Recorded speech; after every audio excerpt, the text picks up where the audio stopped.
बिस्मिल्लाहिर्रहमानिर्रहीम। अस्सलाम वालेकुम। आज के लेक्चर में हम क्लास 10 यूनिट नंबर 1 एक्सरसाइज 1.1 के क्वेश्चन नंबर 5, क्वेश्चन नंबर 6 और क्वेश्चन नंबर 7 को सॉल्व करेंगे। तो जो क्वेश्चन नंबर 5 है हमारे पास, उसकी स्टेटमेंट है the equation y + 13 * y + a has no linear term, find the value of a। यानी आपके पास y + 13 * y + a गिवन है, आपने क्या करना है, a की वैल्यू फाइंड करनी है। तो सबसे पहले इसको दोबारा लिखेंगे तो हमारे पास आएगा y + 13 * y + a। अब इन दोनों फैक्टर्स को मल्टीप्लाई करेंगे तो हमारे पास आएगा y² + ay + 13y + 13a। अच्छा, इससे हमारे पास आएगा y² प्लस, इन दोनों में से y को कॉमन कर ले तो हमारे पास आएगा y, इनमें से y को कॉमन कर ले तो हमारे पास आएगा y a + 13 + 13a। अच्छा, as the equation has no linear term,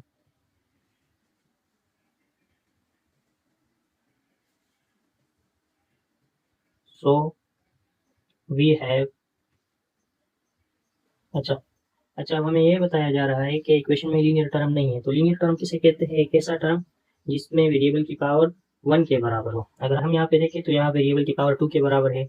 next यहाँ पे y की पावर 1 के बराबर है, यानी वेरिएबल की पावर 1 के बराबर है। और यहाँ पे y है ही नहीं, यानी कि वेरिएबल की पावर 0 के बराबर है। तो हमें ये बताया जा रहा है कि इस इक्वेशन में लीनियर टर्म नहीं है। तो इसका मतलब ये है कि ये वाला टर्म, इसमें y का जो कोफिशिएंट होगा वो 0 के बराबर होगा। क्योंकि इसमें लीनियर टर्म नहीं है तो इसका मतलब है अगर ये टर्म 0 के बराबर आ गया तो 0 को जब हम y के साथ मल्टीप्लाई करेंगे तो इससे हमारे पास 0 आ जाएगा, यानी कि इससे लीनियर टर्म खत्म हो जाएगा। लेकिन हमने a की वैल्यू फाइंड करनी है तो इसके लिए हम इसको सॉल्व करेंगे, यानी कि y के कोफिशिएंट को 0 के बराबर लिखेंगे तो हमारे पास आएगा a + 13 = 0। अच्छा, +13 को इक्वेशन के इस साइड पे शिफ्ट करें तो हमारे पास आ गया a = -13, जो कि हमारा रिक्वायर्ड आंसर है। हमने क्या करना था, हमने a की वैल्यू फाइंड करनी थी।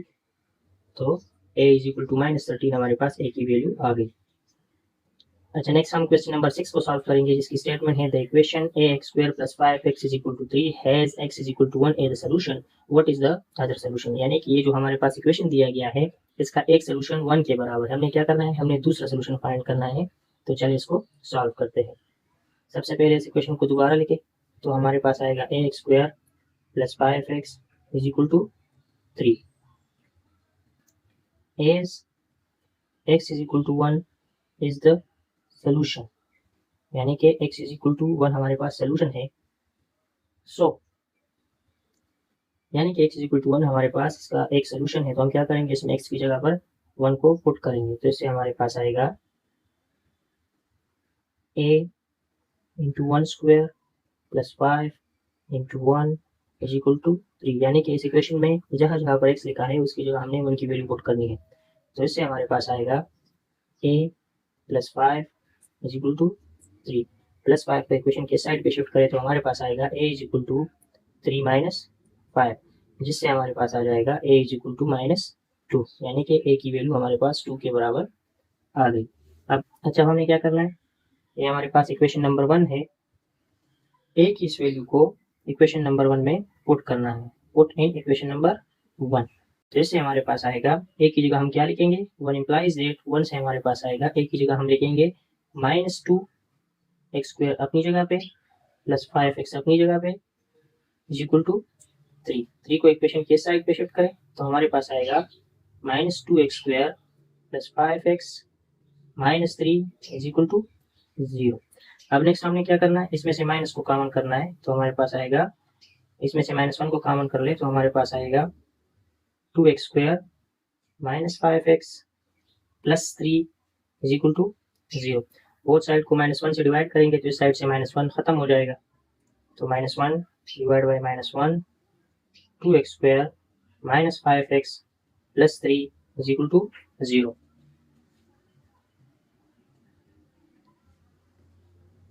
जैसे हमारे पास आएगा -1 और -1 आपस में खत्म हो जाएंगे तो यहाँ पे आएगा 2x² -5x + 3 = 0। तो हमने क्या करना है, फर्स्ट एंड लास्ट मेथड के जरिए by the process of factorisation हमने x की वैल्यू फाइंड करनी है।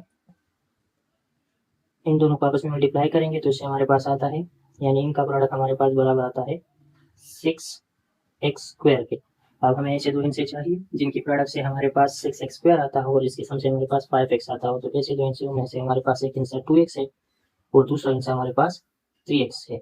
अगर इन दोनों को हम मल्टीप्लाई करें तो इससे हमारे पास 6x² आता है, लेकिन हमें तो -5 चाहिए, तो इसका मतलब है कि ये वाला आंसर भी नेगेटिव होगा और ये भी हमारे पास नेगेटिव होगा, यानी -2x और -3x से हमारे पास आएगा -5x। तो हम क्या करेंगे, इस इक्वेशन में 2x² अपनी जगह पे, -5x की जगह हम -2x -3x लिखेंगे, -2x -3x, क्योंकि अगर -2x -3x को सॉल्व करें तो इससे -5x आता है, +3 = 0। अब इसमें से कॉमन ले ले और इसमें से कॉमन ले ले, तो इसमें 2x को कॉमन करेंगे तो इससे हमारे पास आएगा x -1 और इस पे -3 को कॉमन करेंगे तो हमारे पास आएगा x -1 = 0। x -1 और x -1 अगेन कॉमन है हमारे पास, तो इससे आ जाएगा x -1 × 2x -3 = 0। अब दोनों फैक्टर्स को 0 के बराबर कर दे तो इससे हमारे पास आएगा x -1 = 0 और साथ ही आएगा 2x -3 = 0। -1 को इस साइड पे शिफ्ट करेंगे तो x हमारे पास बराबर आएगा 1 के, जो कि हमारे पास क्वेश्चन में गिवन था कि x हमारे पास एक सोल्यूशन है। जब -3 को इस साइड पे शिफ्ट करेंगे तो हमारे पास आएगा 2x = -3 से हमारे पास बन जाएगा +3। बोथ साइड को 2 से डिवाइड करेंगे तो x की वैल्यू बराबर आएगी 3/2 के, यानी x की एक वैल्यू हमारे पास बराबर है 1 के, जो कि क्वेश्चन में गिवन था, और दूसरी वैल्यू हमने मालूम करनी थी, तो हमारे पास वैल्यू फाइंड हो गई और वो बराबर है 3/2 के, जो कि हमारा रिक्वायर्ड आंसर है। तो नेक्स्ट हमने क्वेश्चन नंबर 7 को सॉल्व करना है, जिसकी स्टेटमेंट है what is the positive difference of the roots of the equation x² -7x -9 = 0। यानी कि हमें जो इक्वेशन दिया गया है x² -7x -9, उसके रूट्स को जब हम फाइंड करेंगे और उसका डिफरेंस लेंगे तो उससे हमारे पास क्या आएगा। तो सबसे पहले इस क्वेश्चन को दोबारा लिखेंगे तो हमारे पास आएगा x² -7x -9 = 0। अच्छा, इस क्वेश्चन को हम क्वाड्रेटिक फार्मूले की मदद से सॉल्व करेंगे। तो सबसे पहले तो इसको क्वाड्रेटिक इक्वेशन के साथ कंपेयर करते हैं, a² + bx + c = 0। तो इसमें a की वैल्यू हमारे पास बराबर है 1 के, b की वैल्यू हमारे पास -7 के बराबर है और c की वैल्यू हमारे पास -9 के बराबर है। एज वी नो दैट, हमें पता है कि क्वाड्रेटिक फार्मूला हमारे पास बराबर होता है x = -b + -b² -4ac / 2a। तो हमने इस फार्मूले में a, b और c की वैल्यूज को पुट करना है, जिससे हमारे पास x की वैल्यू फाइंड हो जाएगी, यानी हमारे पास दो रूट्स फाइंड हो जाएंगे, क्योंकि हमें पता है कि क्वाड्रेटिक इक्वेशन के दो रूट्स हमारे पास आते हैं। तो चलिए इसमें वैल्यूज को पुट करें। x = माइनस अपनी जगह पे, b की वैल्यू -7 के बराबर है तो यहाँ पे आएगा -7 प्लस -7², b² की जगह आएगा -7², -4, a की जगह 1 आ जाएगा और c की जगह -9 under the root divide by 2, और a की वैल्यू 1 के बराबर है तो 2 × 1। अच्छा, नेक्स्ट इससे हमारे पास आएगा x = माइनस और माइनस को मल्टीप्लाई करेंगे तो +7 आ जाएगा, प्लस माइनस अपनी जगह पे, पास आएगा -7² से हमारे पास आता है 49, माइनस इंटू माइनस प्लस, 4 9 जा 36 डिवाइड बाई 2। तो इससे हमारे पास आ गया 7 प्लस माइनस 49 और 36 को ऐड करेंगे तो हमारे पास आएगा 85 डिवाइड बाई 2। x की दो वैल्यूज हमारे पास आ गई। फर्स्ट वैल्यू है 7 प्लस 85 डिवाइड बाई 2 और दूसरी वैल्यू है x = 7 माइनस √85 डिवाइड बाई 2।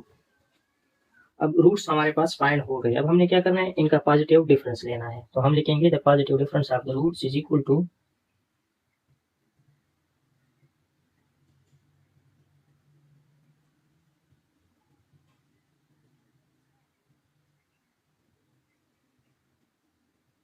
अच्छा, रूट्स हमारे पास फाइंड हो गए।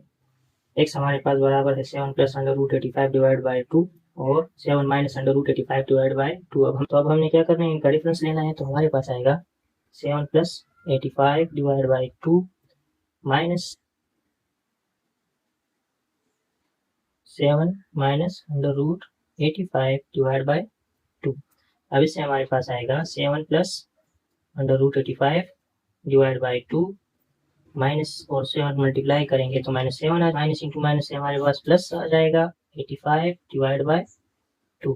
अब दोनों का एलसीएम लेंगे तो हमारे पास आएगा, जैसे दोनों का एलसीएम 2 के बराबर आएगा, 7 प्लस √85 अपनी जगह पे -7 प्लस √85 अपनी जगह पे, तो +7 और -7 आपस में ख़त्म हो जाएंगे तो इससे हमारे पास आएगा 85 प्लस 85 डिवाइड बाई 2 जो कि बराबर है 2√85 डिवाइड बाई 2 के, तो 2 और 2 आपस में ख़त्म हो जाएंगे तो इससे हमारे पास आंसर आएगा √85 जो कि हमारा रिक्वायर्ड आंसर है। उम्मीद है आप लोगों को समझ आई होगी।